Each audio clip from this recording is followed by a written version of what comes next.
Bonjour à tous, j'ai 3 minutes pour vous expliquer ou pour faire un petit rappel sur l'intérêt et le déroulement de la trame pédagogique d'une animation en salle. Eh bien, je vais avoir 4 élèves que je ne connais pas.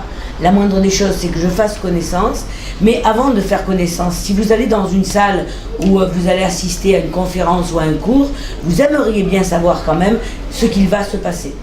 Alors ça commence toujours par une présentation, bien entendu, ça c'est pas l'évaluation générale, un accueil et une présentation, et sur lequel on va enchaîner en disant, bien nous allons d'abord faire un peu plus connaissance, commencez par vous.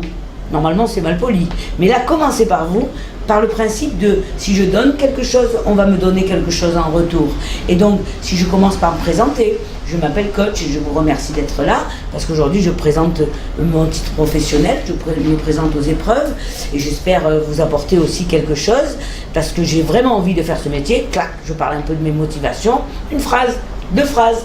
Et juste après, une fois que je me serai présenté, je vais dire, eh bien à votre tour, je vais vous demander de vous présenter. Tenez, voilà des chevalets sur lesquels vous allez marquer votre prénom, votre surnom, parce que ce n'est pas un cours, mais une animation. Vous avez tous des connaissances, parce que vous êtes tous usagers de la route. Ah bon? Donc ce sera l'occasion déjà de demander quel type d'usagers ils sont. Et donc, soit vous donnez une trame, vous donnez votre prénom, ça fait un peu scolaire, laissez les gens un peu libres de se présenter, et vous re-questionnez. De manière à ce que vous puissiez répondre à la question « Qui sont-ils » Quel profil ils sont en termes de tempérament, en termes de caractère, parce que vous n'allez pas diriger et modeler votre cours en fonction, votre animation, vous allez le faire en fonction de qui ils sont.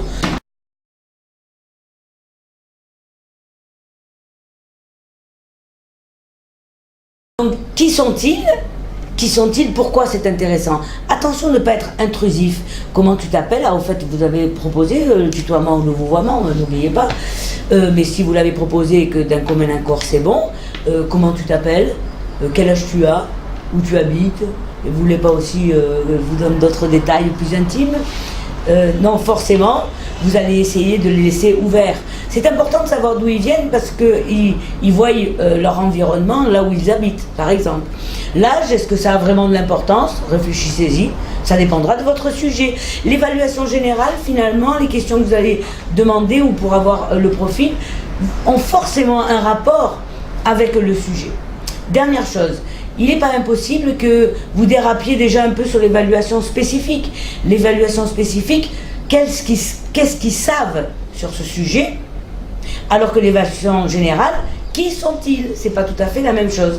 Mais il n'est pas du tout interdit de promener entre les deux. Vous pouvez très bien en discutant dire tu as déjà passé ton examen de code, ils connaissent comme ça, éviter les mots trop techniques comme ETG, s'ils ne connaissent pas, est-ce que tu as passé l'examen du code? Ah, ça c'était déjà peut-être un peu spécifique, ben, je ne sais pas trop. Peu importe, faites comme vous le sentez, mais respectez quand même les phases. Vous savez, un peu comme dans un entonnoir, d'abord je vois le profil et puis après leur connaissance. Mais au moment des connaissances, il sera temps, au plus tard, d'annoncer le sujet et de l'écrire sur le tableau. Bonne préparation et bon examen à vous.